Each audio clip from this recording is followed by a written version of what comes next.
Hello, everybody, and welcome to Friends of the Force. This is a Star Wars podcast. I am your host, Brad Whipple. If you're new to the show, we are a podcast that's been around for about a year or so, and we love to discuss all things Star Wars in the fandom that brings us joy and happiness. We do that through in-depth discussions and interviews with creators and people involved in Star Wars. So super exciting stuff here, and joining me today on the show is my fellow frequent co-host, Sarah Haas. Sarah, how's it going today? Hello. It is going quite well. I'm so excited to be back for this very, very special and exciting episode of Bibo's Book Report, which is our Resistance-focused series, which you can hear my voice on pretty often, just about every episode. And we are so excited to continue our Remembering Resistance series of interviews. In the past, we did some episode recaps when season 2 was on, and now we're doing interviews of the cast and crew. And today's guest is the most exciting, and it's kicking off our whole hashtag Remembering Resistance campaign. So tell the people more about it, Brad. We were starting to do the interviews, and we dubbed it that Remembering Resistance, and then it started to turn into a thing, I guess. Yeah. And now it is actually a thing. So on August 29th, it's the official Remembering Resistance Day. So that will be our fun annual holiday that we're starting. And the reason we chose that date is because it was the day that we first met Team Fireball back in 2018 with the StarWars.com video, Meet Team Fireball. We met the entire cast of that squad, and it was a really exciting time to get to know these characters before the show was out. So on August 29th, even though we can't be together at Celebration in Anaheim, we can get together virtually, share the hashtag Remembering Resistance, share your artwork, share your fic, share your blog posts, whatever you want to share to show your love for the show. Our hope here is to, in the lead up to the event, to release more Resistance content. And then on that day, we will be releasing Resistance podcast content, as well as a bunch of articles on our website, friendsoftheforcepod.com. So you can check out all that stuff on that day. It's going to be super exciting. Check out our announcement that we just released on our website too if you want more details on how to get involved, such as sending us audio clips of why you love Resistance. So all that is on the website. So go check that out. Yeah, and we are so excited to make this a super collaborative and engaging day about a show that we all love. So please remember to join us on August 29th. So without further ado, I'm so excited to introduce our guest.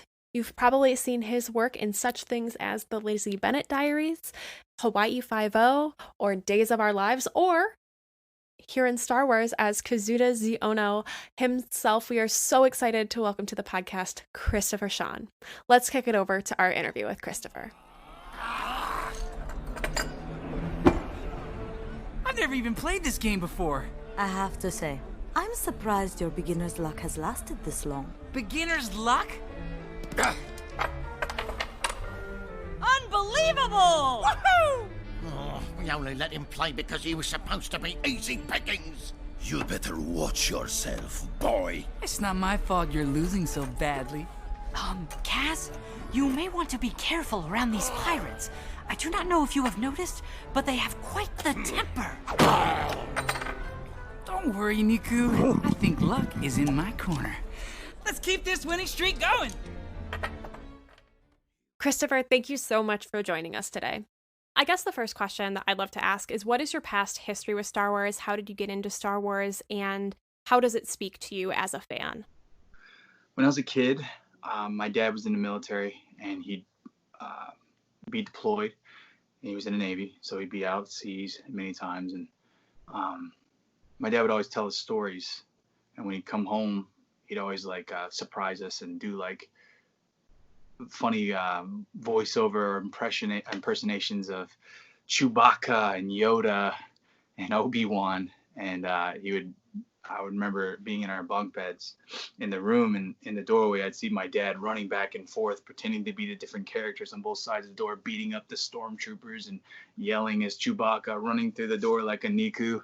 So for me, I've got a huge nostalgia and a huge place in my heart because of my father, and we all watched the movies together. So I've always loved Star Wars. I've grown up with it, and I'm a huge fan. You lived in a lot of different places growing up, and I think that's something that really really can shape a person. You were born in Washington, you lived in Canada, you grew up in the Philippines, Japan, Mississippi, but you ultimately settled in Southern California. So for you growing up, how did you feel that living in so many different places, with such different cultures especially, shaped you and kind of helped you figure out what you wanted to do with your career? It's a really great question. For me, my father being in the military, we moved often. 2 to 5 years was the most we lived anywhere. And so it was a lot of goodbyes and a lot of new beginnings. And every time we moved somewhere, kind of like El Centro was right above the border of Mexico. So there was a lot of Latin American culture. So for me, living in El Centro, I got to learn Spanish. I spoke Spanish conversationally very well. I still speak Spanish, and learned. I mean, essentially, growing up in every culture, like Mississippi, at that time when I was a kid, I think I was in second grade or something. There was a lot of separation between culture, a lot of racism. So coming home from school, I got a black eye, and my mom's like, "What happened?" I'm like, "Mom, what's a chink?" One of those things, right? Mhm. She's like, "You're not a chink, you're a Jap. You be proud of that. You tell them that. You go back and tell them that." And I'm like, all right. Came back with another black eye. I'm like, yeah, I'm a Jap. I don't care. I'm proud, right? So like, you grow up and you learn a lot with the different cultures. Philippines is third world nation. Growing up out there, you start to realize how good you have it, and have an appreciation for everything. I also have a sister with Down syndrome, so that'll really give you an understanding of how fragile a different view, a perspective of our mortality, and an appreciation again of everything you have. Mhm. So growing up in different cultures, around different people, and difference makes you start to understand that even though we're all different, we're all the same, you know. Mhm. And it's those who want to work hard to grow and get better. Those are the good people that will always rise up, and those are the people that you praise and appreciate, and those are the people I like to surround myself with. And growing up in all the different cultures, it doesn't matter, just do your best. And you start to realize that the people who are doing their best, those are the people, again, they're the coolest, they're the funnest, they're the most successful. And those are the people you want to jump on and ride their coattails and be around and have fun with and be best friends and play video games and board games with, whatever it may be.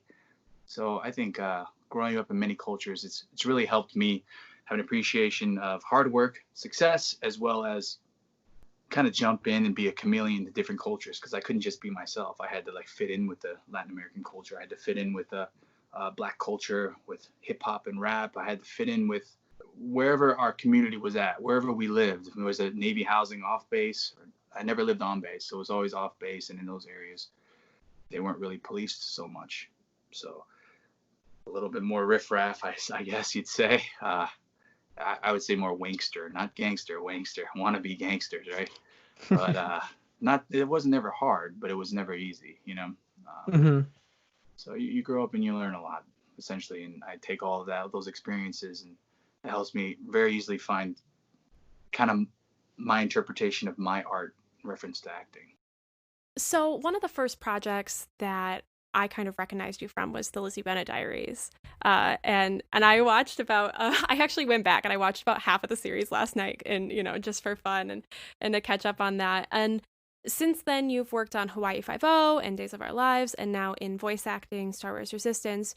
Do you find that people recognize you across projects, or recognize you for more projects, or some projects more than others? And how has coming into Star Wars, and with this incredibly dedicated built-in franchise fan base, how has that been for you as Kaz? Lizzie Bennet Diaries, one of my all-time favorite projects I worked on. Bernie Sue, the whole team, they're amazing. I was at Celebration last year, and I remember being there, and it's like the mom's like, "I know you from Lizzie Bennet Diaries. I love Pride and Prejudice," and the dad's like, "I know you from Hawaii Five-O. You're a bad beep." And like, the kids are like, "No, that's Kaz. I don't know what you're talking about." And then, so it's like it's really cool that each character resonates in a different way. I had a friend who once said to me, one of the biggest compliments I'll ever have as an actor is I played Hawaii Five-0 and Days of Our Lives at the same time for 2 years simultaneously. So we get to fly from Days, fly to Hawaii, film Hawaii, fly back to Days, and try and like I tried to put pounds on filming Hawaii Five-0 and drop 10 pounds, getting back to Days. But being as they were both aired, people would say that's not the same guy. No, that's not the same guy. So to hear people mistake that I am not Gabriel Wayncroft from Hawaii Five-0 as Paul and Reed on Days of Our Lives, this is definitely one of the coolest compliments. My buddy just told me the other day, he's like, I remember the moment when you turned in Hawaii Five-0, and I was like, wait, that's Paul Reed on Days of Our Lives. Like, what is he doing? And he didn't realize it until like 2 seasons in, which is really cool. Oh, man. But yeah, no, I mean, you know, you do these fan events and you get to meet the fans that are really, really cool. I like to say supporters. It's weird for me to say fans. But, you know, you meet these people who support your work and they're excited to meet you. And I love to just hear their stories of how they've connected and what way my work is like inspired or pissed them off. Or they're like, you know, it's helped our relationship and my understanding of myself. Very eclectic roles. And I try and wear a different shoe in every role that I play. I try and make it so it's like body language, facial expressions, choices and reaction. Like I can say, I love you. And then you can be like, F off, or I love you too, or whatever. However you react, each character has different color palette that will react differently. So I love to be able to just like, again, paint with those colors as different characters and watch the supporters react accordingly. Well, your work has definitely, speaking of influence, has influenced Sarah and I's friendship because we met at Star Wars Celebration last year and we really bonded over Star Wars Resistance, especially as the year went on and we started this series, and we love talking about Kaz, and that has just been such a huge staple of our friendship, and it's why we're here now. So, you know, speaking of Star Wars Resistance itself, given your career, I believe, correct me if I'm wrong, this is the first voiceover role in animation that you've had throughout your career? Yeah, you're absolutely right. Yeah. In reference to transitioning, it was kind of a hard transition, to be honest, because I'm on camera and I'm all about subtlety. Subtleties are extremely important. And what I learned was it's not about subtlety. It's about being a lot bigger, at least 10% bigger. And I learned this from Mary Elizabeth McGlynn. But she was one of the directors alongside Justin Ridge. He passed the baton on to her, and she ran with it. Man, did she run with it. She's an amazing director. But I was kind of nervous. I was extremely nervous. Obviously, it's a Star Wars franchise. It is a huge shoe to fill. And I didn't know if I could do it. But they were like, you're doing wonderful. We love everything that you're doing, but we want to help you a little bit. Are you interested in taking a voiceover class? And I said, yes, please give me any help, any support. I want to make sure that this is the best it can be. And they're like, oh, great. We love your positive outlook on this. Let's go. So they teamed me up with Mary Elizabeth McGlynn. And her biggest bit of advice was they can't hear the subtleties. They can't hear an eyebrow raise. They can't hear a smirk. So how does that translate? Give it 10% more.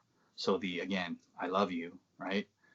Goes to however emotion you want to be happy. I love you. Happy or angry. I love you, right? Whatever that may be, it needs to translate that 10% more because I could do the acting on camera and say, I love you. Now you can see I'm angry, but you can't hear that through the character. So there's the difference in transition. And once you can get that down, once you're able to, again, chameleon, change the culture from on screen to off, then you start to grow as an actor. And believe me, it's really helped a lot. This new project I'm secretly working on, we've been filming in Canada, and it's really applied well. So I'm really excited for that. And do you feel that the being on set versus being in the voiceover booth with the other cast members, does that also affect, you know, how you're painting with those different colors, and because it's a different kind of space as well? That's a great question. Absolutely. You know, chemistry is everything. Like if I were to read your question, I wouldn't answer the same way if I were to hear you speak it. So whenever I read these artists or get to play with the artists, other artists, like you got Bobby Moynihan, Donald Faison, you got Gary Anthony Williams, you got Josh Brenner and Sumali, and so many talented artists in that room with you. It's like, it's hard not to just like get lost in the shuffle. But at the same time, it's like you watch them perform and they something inside of you just bursts. You're like, oh yeah, I love that, and I'm gonna do this with that, you know. So it gets really, really exciting. So however they give me line reads, sometimes I don't expect them, and they'll be like, however that. So perfect example, they flew me to New York, and I found out that I was going to be working with Oscar Isaac. Holy cow, I'm working with Oscar Isaac, Juilliard graduate Oscar. I mean, this guy is Oscar Isaac. He's Poe Dameron. And just like Kaz was excited, I was probably 10 times more excited. So I fly out there, and they say, oh, by the way, I said, hey, I know that Oscar Isaac's performing Hamlet. Mm-hmm. And like, oh, yeah, he set you aside some tickets so you can come watch him. I was like, are you kidding me? What? So I got to see him perform Hamlet the day before. It was amazing. And then the next day, I'm like, I'm going to show up an hour early. I'm going to blow him out of the water. I'm going to be like, hey, what's up, Oscar? How you doing, man?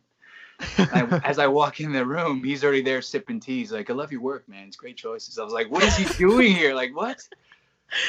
There's Brandon Allman and Justin Ridge and Athena Portillo, all the bigwigs, all the very important people of Star Wars. And there's Oscar Isaac. And I was like, this is a dream. I'm in New York. It's beautiful. It's so cool. But, you know, here's the thing. When you work with people that are very talented artists, you'll find that they're so good at what they're doing. They actually kind of hold your hand as an actor, you know, and as they hold your hand, they give you a response where there's only one real way to answer the way they're guiding you. So I love you. And you're like, I love you too. It's so easy to say that, right? But your trick as an actor, as an artist, is to now make it a tennis match or a ping pong match, whatever. But I'd say tennis match, because you got to challenge the other actor. You got to knock them off of their rhythm so it becomes organic again. That's not something that they're just kind of like saying, they're actually living it.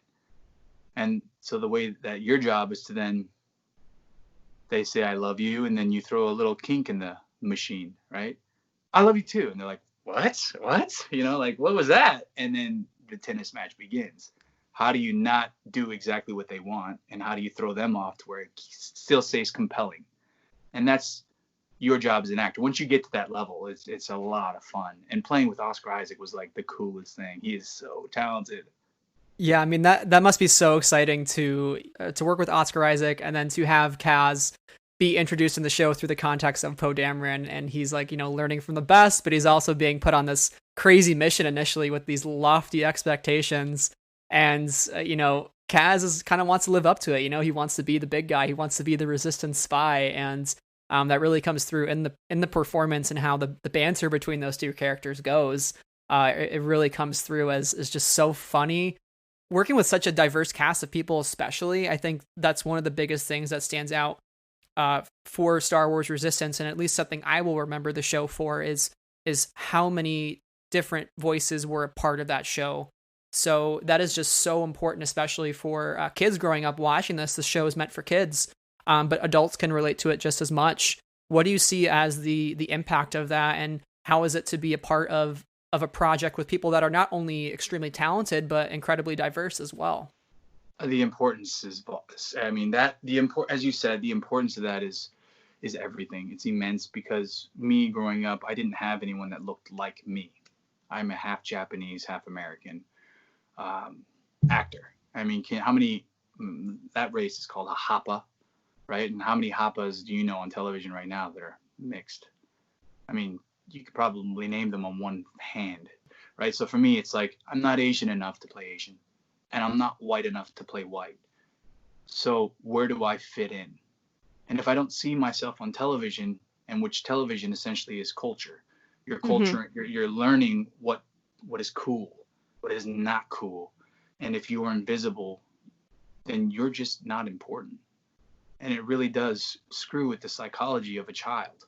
So the importance of having representation, especially that of diversity, to be seen as not just the sidekick, not just the tourist, not just the computer geek, not just the kung fu expert, but someone of viable importance, someone that's intelligent, smart, that's a leader. You start to see those qualities in yourself. You start to say, I can be that person. There's a video on Instagram, a little girl, she sees Hamilton, Mm-hmm. and Hamilton's wife, she's like, that's me, right? And have you seen that video? She's like, that's me, Yeah. right? And to see that's so important, because now she sees, I can be the lead as well. I can be a woman of importance, right? There's me. Maybe I can do that. Maybe I am special. Not maybe anymore. No, I am special because I saw me on stage, Mm-hmm. right? I never had that. My role models were Michael Jordan, Arnold Schwarzenegger, Bruce Lee. None of them look like me. Actually, Bruce Lee did. He was like the only one that similar, right? Brandon Lee. I mean, those guys are legends. I love them. But again, it really is really, really important to have that representation, and to have your Somalis, to have your Gary Anthony Williams, to have your Captain Yeager, to have your every diverse character, your Jason Hightowers, Latin American, Black, Asian American, all representing a face in Star Wars. It's like they're like, I'm a part of Star Wars now. They have this ownership to the character, and that's what's really going to resonate with these kids. It's no longer fake. It can be a reality, and that's important. And it's crazy to think about too. Somebody growing up who looks at Kaz the same way somebody in the 70s or 80s looked up to Luke Skywalker. You know, it's like what's that next generation of kids going to look like who say, yeah, I love Star Wars because I first experienced it with Kaz, and that's like hard to wrap your head around, but it's so inspiring because it's like that's, you know, kids one day they're going to look up to these characters just like any of the other original trilogy, and that's just so special. And it's like that right there is why, like, the importance of what the show is. And I think that for me, one of the best things about Resistance are the depth of each and every character. I would watch a spin-off show. I would watch 10 more seasons of Resistance, but I would also watch a spin-off show of each and every character, because none of them falls into, I think, a stereotype or a one-note kind of character. Each of them has such a story behind them, and each of them has such a distinct and unique personality that makes you fall in love and have a connection point with every one of them. Even people like Tierney, who is on the bad side, you kind of see where she is coming at that from. You kind of understand everybody's point of view. And so my question to you is, what's it like to know that each character is getting time and is getting space to develop internally, but also with the other characters in the show? And what was it like developing those relationships with the actors behind those characters? It's very interesting. The producers did something that was really, I thought, brilliant. In season 1, everyone was very close. Everyone was very close.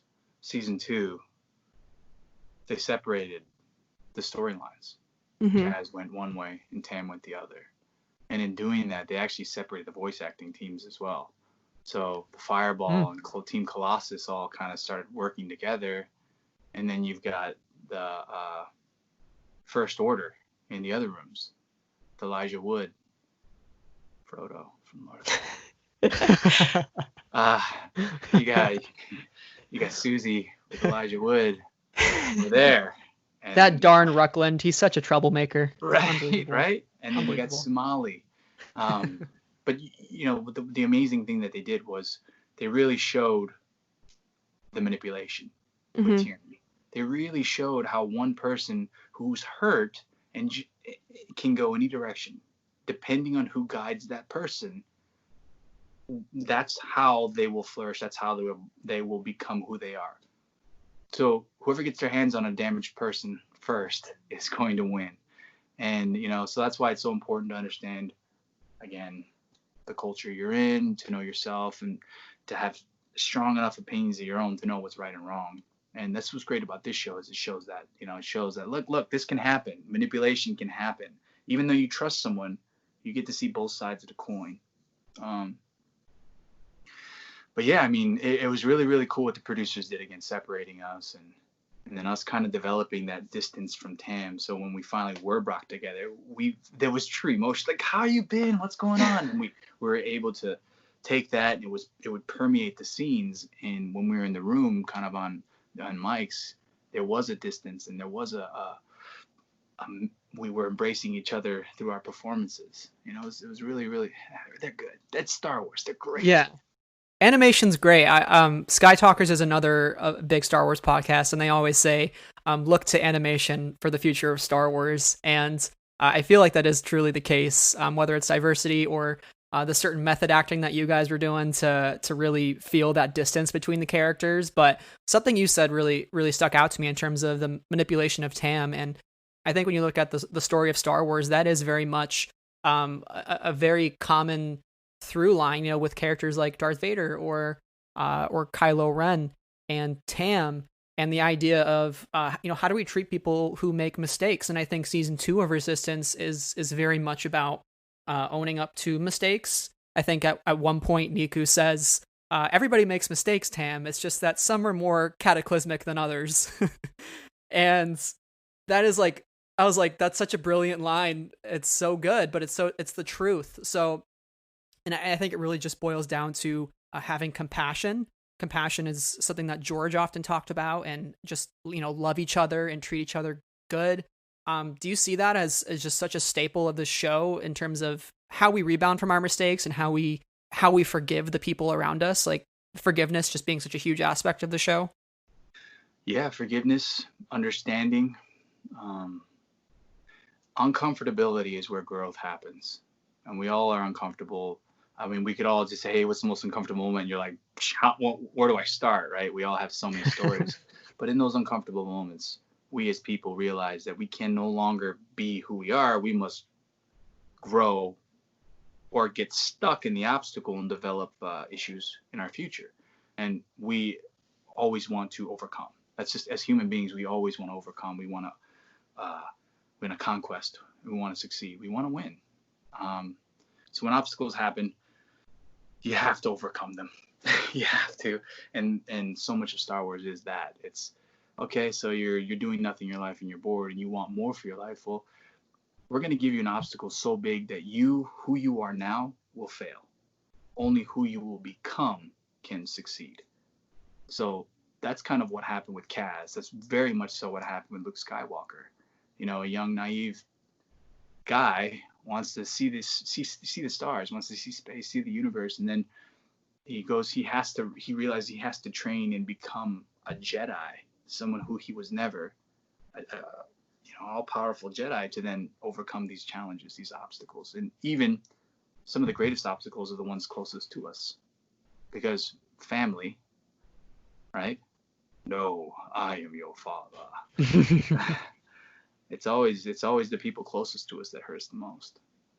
I haven't thought of it in that light before, and the phrasing is great. You know, Luke thought just getting off the planet any way possible would fix his problems, but really it was the path of the Jedi that would truly make him who he needed to be, like you're saying. And looking at somebody like Kaz, also a naive kid who kind of wants to get off of Haziam Prime and go out and seek adventure, and his dad's a senator, a very wealthy senator. Kaz is kind of privileged in some ways. He wants to be a spy.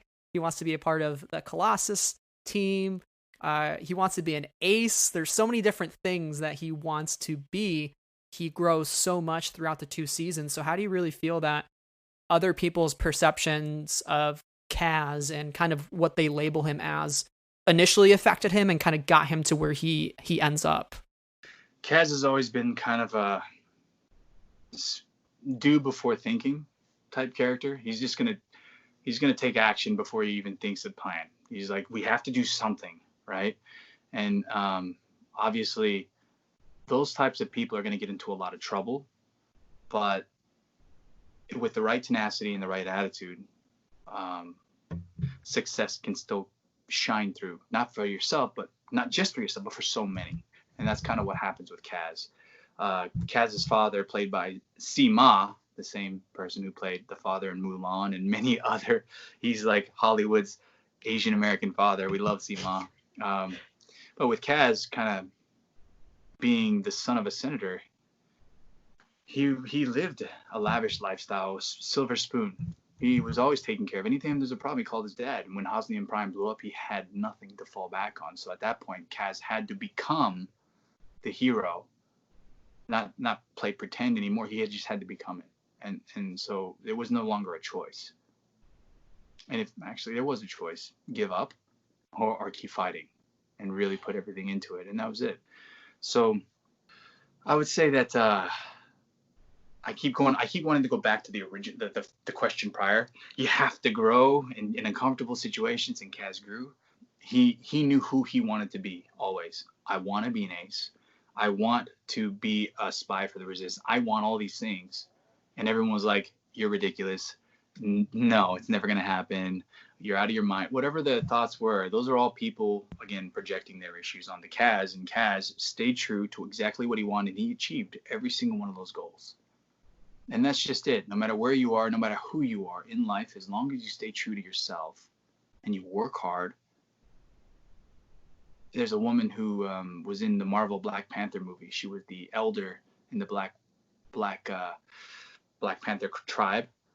And she was 84 years old, and she had just started acting at 84, I believe, or 83. And in a year's time, it's along that timeline, but I think it was like 1 to 3 years, she booked that and became world known, right? So it's never too late to follow your dreams. And even if her dream was from when she was a child, she finally achieved it at 83. And so it's like, stay true to what you want, stay true to your beliefs, because if you're not living your dream and working hard for your dream, you're working hard for somebody else's. And so in this situation, it's Kaz working hard for his dream amidst all of the obstacles, the voices, the naysayers, and staying true to himself. And that's why he wins and becomes everything that he and more. I think that in the series, each of the characters is kind of going through that as well, because Tam wants to be a part of Team Fireball, and she wants to, be a pilot, and Cass comes in and is kind of doing that faster than she is in the first season. But by the end of that series, of season 2, they've all kind of found family in one another and come together to achieve, their individual goals, but also come together as a family. Both the Dozas as a full family all together again, and everybody in this found family, which, as we've seen throughout all of the movies and trilogies of Star Wars, that's kind of a core theme of Star Wars. And how have you seen that theme of found family evolve through Resistance and through Star Wars? And do you have thoughts on the importance of that theme? Family is everything, whether it's your chosen family or your blood family. Family is everything. So wherever you find home, that's very important. And to protect those you love, yourself, and your sanctuary. Everyone needs a safe place. The beautiful theme about Star Wars is always family. It's always making the right choices and protecting those you love, regardless, even if you must sacrifice yourself, like a Qui-Gon. So yeah, the themes here is beautiful. It's sad that Kaz shows up, and because of who Yeager knows and who Poe Dameron knows, that Kaz gets the one up over Tam, and Tam is treated less than, even though she's been working harder, she's been working longer, and regardless if I don't know if it's because she's a female or not, none of that's fair. Everything's are obstacles against her, and then Kaz gets the golden ticket, just like always, even though he's a screw up, but he knows Poe, and it's like, that's not fair, Mm-hmm. So of course Tam's going to be angry and go somewhere where she feels safe and join with Tyranny, Sumali, and of course she's going to find family somewhere else. But then you realize that everything was just a mumbo jumbo mix up. It was all just we should have just been honest with each other, and when they realized they all still deeply love each other. There's a deep rooted family element there that they were just missing because of all the clutter that was stacked on top of it. So once that's all wiped away, there's that family reunion, and they're stronger than ever. And it's beautiful. And something that's also significant for Kaz is the fact that for much of season 2, or at least half of it, he spends most of it thinking his entire family's gone, right? So at that point, it's all that's left for him is Team Fireball and how close he's grown to them. And we start out with him in the very first season, with him talking about his dad and how he has this whole plan for Kaz, right? And we talk about being uncomfortable, and Kaz gets really thrown into the most uncomfortable thing, but ultimately finds family and realizes, I don't just have to stick with what my actual family, my family by blood has in store for me. I can kind of find family elsewhere. What did you think of his relationship like with his dad? And did anything from your life with your dad being in the Navy kind of help feed into that performance and really understand Kaz's mindset when it comes to family itself when we first meet him? Yeah, Kaz graduated from the Naval Federation. My dad was Navy. My dad had a plan for me, but always there's a lot of similarities. However, my goal was to understand Kaz as a rebellious youth who still respected and loved his father, but knew that he did not want to do what dad says. So my dad, when I was younger, I used to practice singing often. I would sing and sing, and man, I suck. I was not good. And my dad would bear, he would bear it. He'd hear it and be like, "Oh God!" And I got my guitar and I'm practicing every day to get better. One day, my dad tells me, "Christopher, stop. Just stop. The men in this family, they can't sing. Stop." And I was so enraged. I was so livid. I was so angry that I yelled. I've never yelled at my dad. And I said, "Never tell me what I can't do." And I stormed out of the room. And I practiced 20 times harder every day. I practiced and practiced and practiced. And one day, I was playing a guitar and singing a song, and my dad walked in the room, didn't know he was there, and he said, he never apologized, but he said, "Hey, it sounded really good. Keep doing it." Right? A few years back, well, that was like maybe 10 years ago, maybe like a year ago, my dad tells me, "Hey, Christopher, I've always wanted to sing. I was just too shy. I'm proud of you." And there it is. People project. People are afraid, so they project onto others. Kaz's father was afraid that Kaz would be a screw up, a mess up, not amount to anything. And he's a senator dealing with politics, and he's dealing with massive amount of people who are going to think the same thing of him. So he's just projecting his own issues onto Kaz, right? So essentially, there's so many similarities to this that I could relate to, and I could kind of pick from, because I was like, "Oh, I've been there. Oh, I've been there," Plus, growing up with a family that travels often, learning loss and learning how to restart, say goodbye, restart over. So many different things. I've grown up a lot faster than most people. So in these situations, I've kind of had to learn the psychology, the psyche of many people. And then I was just like, "Oh, I get this character. I get Sima. I get Dad." So finally, kind of finishing the series, I know that the voice acting is filmed, or not filmed, but recorded so far in advance of the episodes coming out.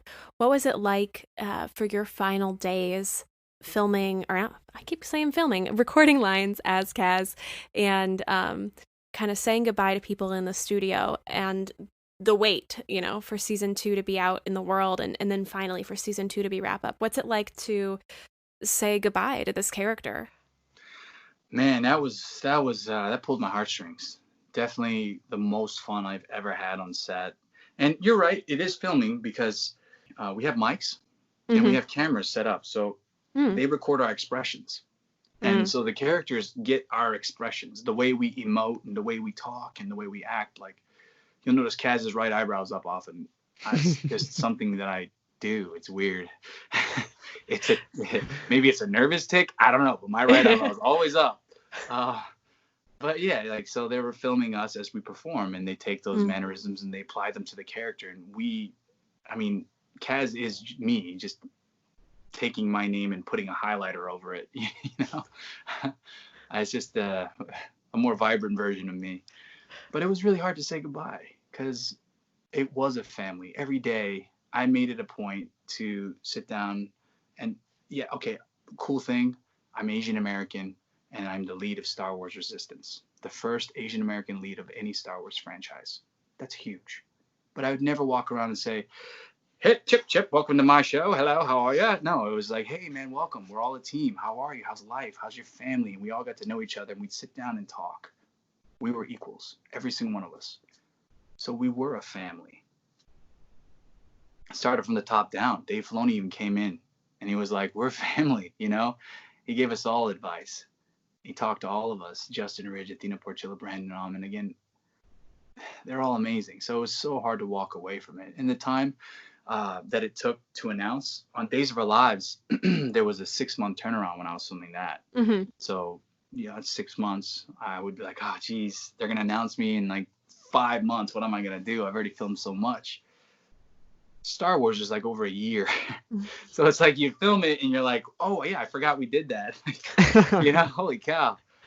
But that was one of the hardest secrets because it's Star Wars and I really wanted everyone to know, and it's so good. It only gets better with every episode, all the character development. Once you finally understand the world, it's like the ball starts rolling and it just gets better and better. So how do you walk away from family? How do you walk away from great storytelling? How do you walk away from a character like Kaz without a few tears? And that's what it was. Absolutely. And, appropriately, this series that we're doing here is called Remembering Resistance, and it's great hearing your experience with the show and looking back on what it's meant to you. So in the spirit of that, when you think back on Resistance, how do you think both you and fans will remember the show?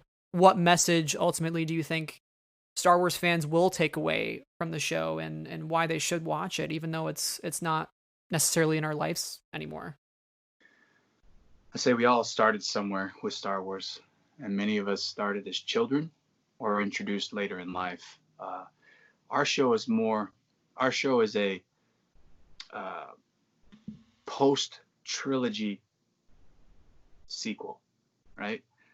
It's a kid's show. It's very kid-friendly, but it also still expands in the Star Wars lore. You get lost in this world that you got to enjoy as a kid, and the new stories in this whole world. I just read the book Legends of Skywalker, and hearing the different stories. It was so great. Yeah, you were so on good. Star Wars Book Club. Yeah, it was in the Star Wars Book Club with Kevin Scott and Faded Madonna and Kristen Baver. I'm Faded Madonna is her Instagram name. I think it's Jenny Ellie. Anyway, she's amazing, and just to be able to sit and talk in the world of Star Wars is beautiful. So this is just another opportunity to get lost in that world. And if you've got kids, to be able to enjoy, to bring them in and watch them get lost in the Star Wars universe, and then introduce them into the other next steps of Luke Skywalker and the Sith and the Jedi, all these beautiful stories that kind of stem from wherever you're introduced into this series. I believe that, I really hope that Star Wars Resistance, with such a diverse cast, continues to bleed into the other stories, continues to be that one drop of ink that spreads throughout Star Wars universe and in the entertainment industry in general. I hope that we continue to provide more opportunity for diverse characters in stories that we all know and love. So for me, Star Wars Resistance will continue to live on, a family-friendly show with such great excitement and adventure, and continue to open up again the Star Wars lore and provide opportunity for those like myself and those who are underrepresented, an opportunity to then finally find a home. Absolutely. I think it's great because it's about time. We are way behind where we should be in terms of reflecting the world we all live in on our screens. And I do think that it's a wonderful way for kids who are just coming to the fandom and the franchise, and for adults to dive in and see all these different people from all these different walks of life, to see the actors that are portraying them, who look like them, who are there to champion, those characters for people who come in and see the show. And I think such a great thing about the show, when, we watch it, when little kids watch it, when adults watch it, is that it's just fun. And it makes me smile every episode. And that's why I love going back to it, because it really makes me happy and brings me such joy. And so I think it has a lot of a lot of sticking power because it is just so fun. And sometimes I think when life can be so tough and the world is just, there's a lot going on. It's really hard right now. I mean, going back to something like Star Wars Resistance is always something that I love to do. And these characters bring me such joy. So thank you for being a part of that and for bringing these stories to life, because it really has had a positive effect on the past couple of years of my life. Well, I really appreciate that. Thanks.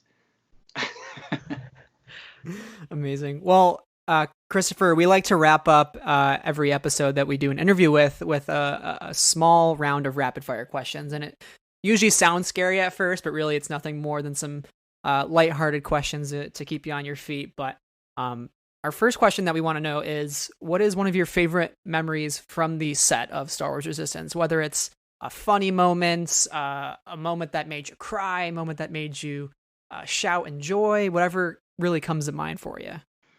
So many. When General Organa, read by Mary Elizabeth McGlynn, said, "May the Force be with you," I had, as Kaz, I had a beautiful moment, and then I had to sit back and say, can I just have a moment? I took that in. It was one of the coolest. Even thinking about it now. Watching Jim Rash, Academy Award winner, and Bobby Moynihan, Saturday Night Live, long list resume, just improv going back and forth, and like, now you, Christopher, and I'm like, what? I'm like, all right, I'll go for it, and just going for it and watching them laugh, watching Donald Faison hype Faison, just watching him just create his character on the spot was the coolest thing in the world. Being able to play with all the cast members, Scott and Jason and Myrna and Susie, and being in the room with all of them every day, it was just great memories. Sorry, I can go on. Believe me, I can go on. So one of the other questions we have is that Kaz throughout season 2 specifically is called a Kaz-tastrophe by Hype and others. And do you think that this nickname is earned, or is it kind of unfairly put on Kaz? And do you have an opinion on which is the worst Kaz-tastrophe, or when he's messed it up the most? There's so many great moments. When Kaz starts the engine, I think it's in like the beginning of season 2, and the engine starts to kind of bumble off the side of the Colossus, and he's like, no, and he stops it, and then he's like, oh, thank goodness, and he turns, and then it keeps going. That was like, for me, I was like laughing and screaming at the screen, like, oh my God, Kaz, do something. That was a huge Kaz-tastrophe. On set, we would always kind of like, they would jokingly say that, oh, Christopher, what, quite the Kaz-tastrophe. And then it's like, we found it in the scene, and I was like, oh my God, that's brilliant. Like, I love how they implemented that. But yeah, man, so many. But that was definitely one of the big ones. Yeah. You know, we've been sitting inside at home a lot these last couple months, roaming the internet.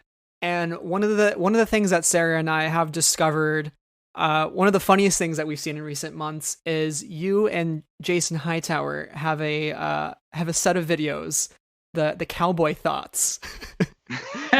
And we were dying laughing when we saw these, but our imagination is like, is this something that they did on their break when filming? Like, whether or not you want to discuss it, we don't have to, but we were just curious as to like what your guys' relationship is like, and kind of where that set of ridiculous videos came from. There are some people that are just so uberly talented and sadly overlooked, and Jason Hightower has been that for so long, and now I feel like he's hit his stride and people are seeing that, and oh my God, he's so talented.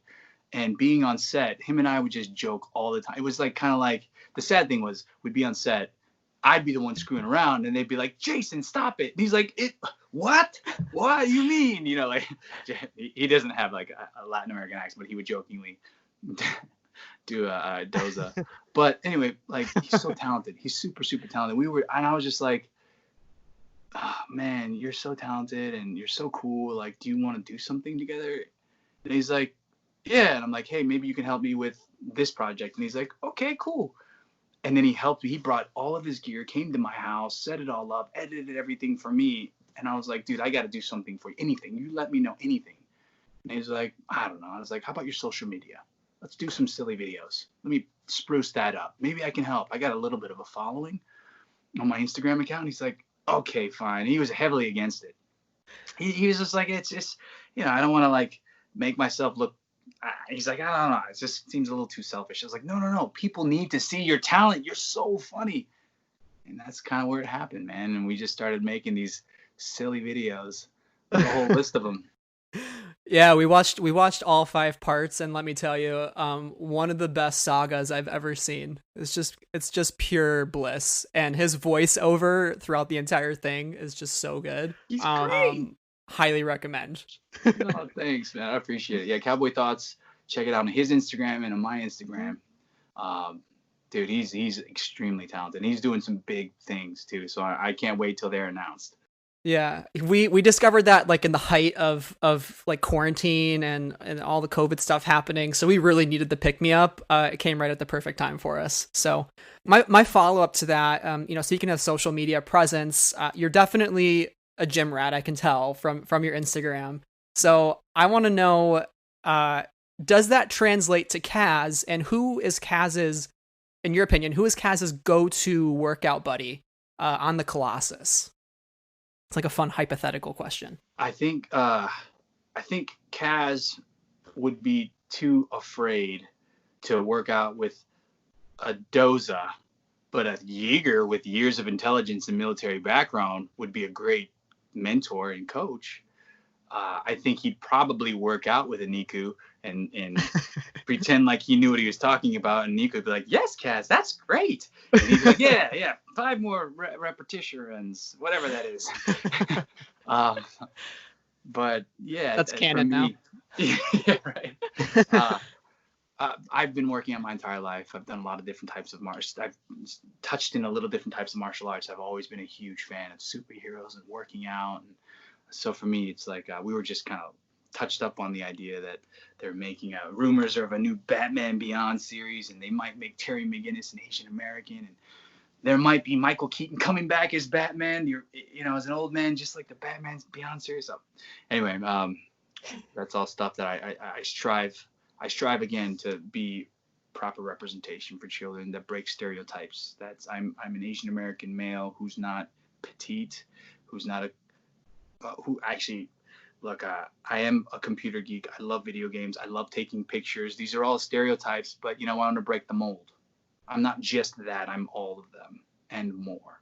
And so for me, it's one of the more important things is to work out, because again, Arnold Schwarzenegger said something along the lines of, when it comes to your physique, it's not something you can buy, rent, steal, borrow. It's something that you have to work for day in, day out. It shows discipline. Mm-hmm. It shows commitment. It shows hard work. It shows all of these wonderful things. So when you enter a room, it says something about you. And for me, absolutely, that's why I work out, because I want to be a strong role model. I want to pave paths for those, again, who haven't had those opportunities. I'm going back to this, but believe me, it's so important. Not just for me, but for so many others. Absolutely takes a certain type of dedication, that's for sure. Yeah. It's like a commitment, or a commitment, whatever it may be. Man. Wow. Oh, I'm sorry. What was that? we also called it when we saw Power Unity on Instagram, and there was one other person, I can't remember her name, but we would call it Kaz playing instead of cosplaying. Yes. I loved seeing people in Resistance cosplays at Celebration. That was so cool. Somebody made a Sonara one, and I was just like mind blown. It was so cool. I hope one day somebody makes a Niku cosplay, because they're all the characters. I need them. Niku is the most beautiful, genuine, full of love character, and I want to see him on camera. I want to see Kaz and Niku just kind of in the background arguing, live action characters, and then people are like, wait, is that them? And then Niku would laugh. Oh, that'd be brilliant. I would watch a buddy cop show with them too, honestly. Yeah, it is me. The banter. Oh man. Speaking of Niku, though, we have a segment on our recaps that is called Niku Nirvana, where we share our best favorite moment of Niku in each episode that he's in. So do you have a favorite moment where you were like, this is bringing me such joy, of Niku or maybe Niku and Kaz together as they are best buds? Blowfish 1, Blowfish 2 was hilarious. I still occasionally will get that, like when I'm playing video games and I got the headset on and Blowfish 1. No, not Blowfish 1. Don't do that. Like, I'm not Blowfish 1. And I'll go right into Kaz anytime someone does that. And then also when Niku was like, I'll create a distraction, and just turns and runs, flailing his arms, and they're like, okay, that works. All right, moving on. Like, that I could not stop laughing with that. Amazing. Yeah, he's one of the greatest additions to the Star Wars universe, and we definitely need more Nikus surrounding our cast of characters, because it's just the most pure source of hope I've ever seen. Yes. Yeah, I agree with you, brother. So, speaking of the characters of Resistance, as Sarah mentioned earlier, we would watch 10 spin-offs of any of these characters, and we would love to see more of them. One character we did see more of is Kaz. So in the Rise of Skywalker novelization, during that final space battle, we discover that Kaz is indeed flying a ship and says, "Hey, everybody!" And I imagine it's Yeager. It just says a deep voice tells him this. Cut the chatter, Kaz. So I think that's Yeager. But clearly he shows up later on. Would you ever come back to play Kaz, whether it's live action or animation, if the opportunity ever presented itself? Is that something you would love to revisit? Anything Star Wars, I would love to revisit. I mean, put some whiskers on me, give me cat ears, and make me an alien of some sort of planet in Tatooine. I mean, honestly, I would love to play Kaz. I even have the Kaz haircut now.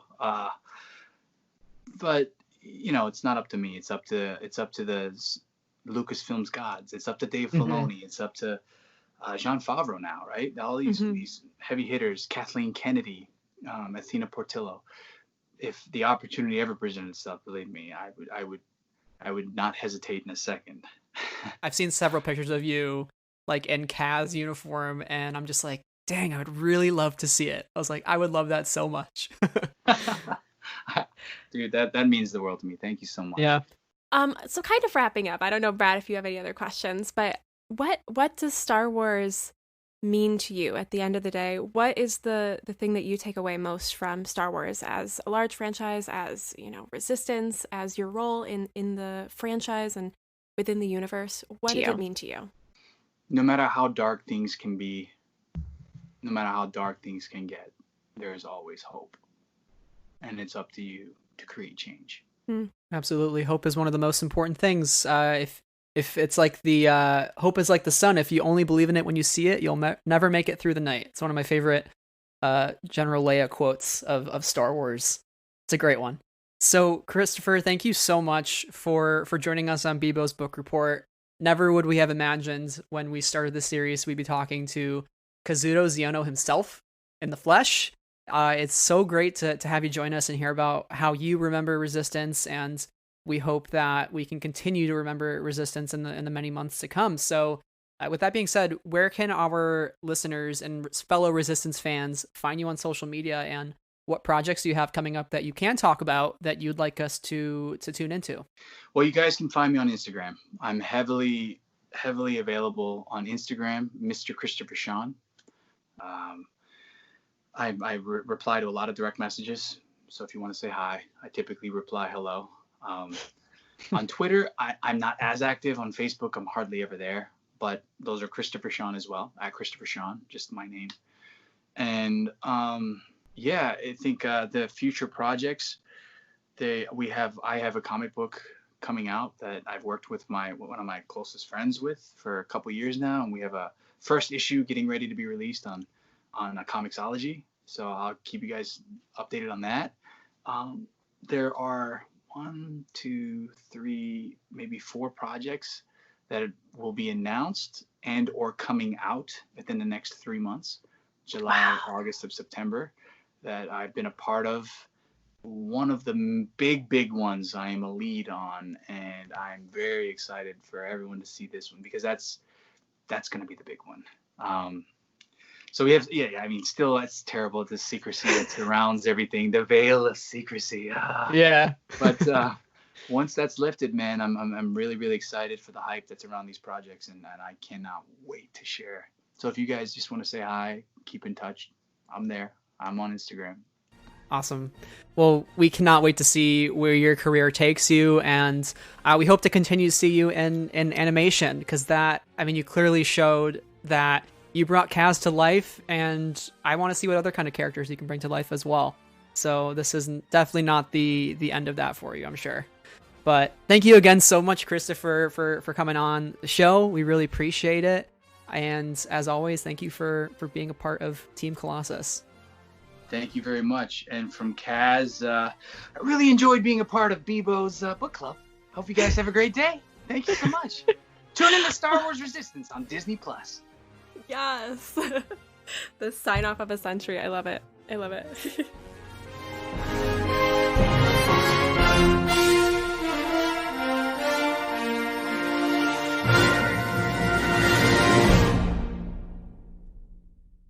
Hey everybody, thank you so much for listening to our interview with Christopher. Sarah, you could say that was the farthest thing from a catastrophe as you might have thought. Well, I didn't think it was going to be a catastrophe, so I'm pretty glad it's the farthest thing from a catastrophe that, could have happened. You could say the Jacuz got cooked. Has literally nothing to do with the interview, but it's my favorite Kaz line, so we're fine. We're all fine here now. I'm super grateful that we had the opportunity to talk with Christopher, and it was just really cool to continue this Remembering Resistance thing that kind of just started informally, and now, again, we have the day coming up on August 29th, and we hope to just continue sharing the Resistance love and bringing you some other cool content in the coming weeks in the lead up to the event. So you definitely can expect Resistance content from us in the future, and we are so excited to be bringing it to you as we lead up to #Remembering Resistance Day and hopefully beyond as well. Yeah. But in the meantime, Sarah, while our eager Resistance fans are waiting to eat up some more content, where can they find you on the internet? Not your IP address, just your handles. Social media. I was gonna attempt to do like a Niku, I like food, because you mentioned eating. But I guess you can find me on the internet. No eating involved, unfortunately, I guess. Okay, definitely not my IP address. But you can find me on the internet at SEH221 on Twitter and Instagram, at Sarah Vlogs Thoughts on YouTube, and on Letterboxd and Goodreads, also at SEH221. I don't know why I put those in that order. As for the Friends of the Force podcast, we are on Twitter, Instagram, YouTube, and Facebook.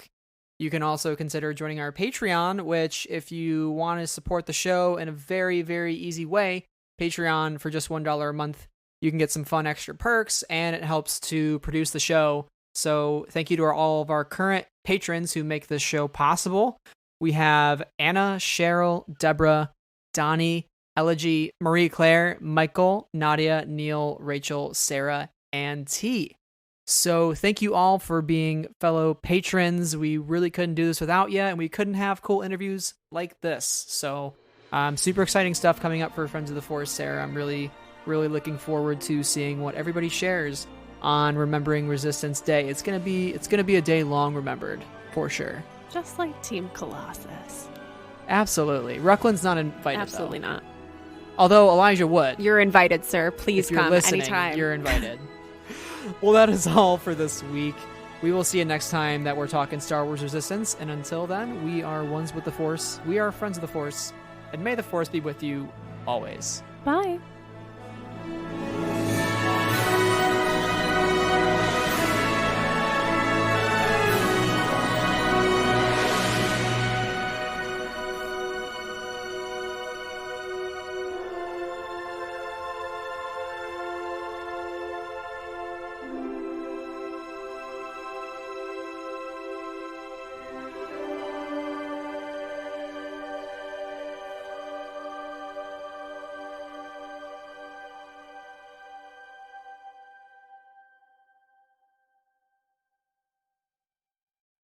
Friends of the Force is a proud member of the Star Wars Escape Pods network. To learn more about our sister shows, find us on Twitter at We Are Escape Pods. The Star Wars Escape Pods network, promoting positivity in fandom.